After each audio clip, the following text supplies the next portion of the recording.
بسم اللہ الرحمن الرحیم۔ السلام علیکم ورحمۃ اللہ وبرکاتہ۔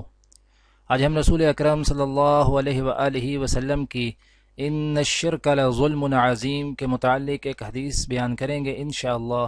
اس سے پہلے آپ سب سے گزارش ہے کہ اس ویڈیو کو آگے ضرور شیئر کریں۔ جزاک اللہ۔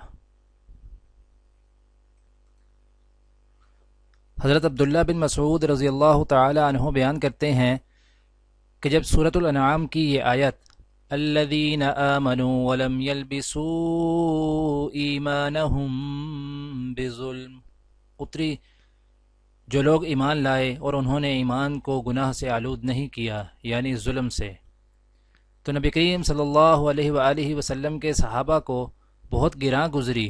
وہ کہنے لگے بھلا ہم میں سے کون ایسا ہے جس نے ایمان کے ساتھ کوئی ظلم یعنی گناہ نہ کیا ہو؟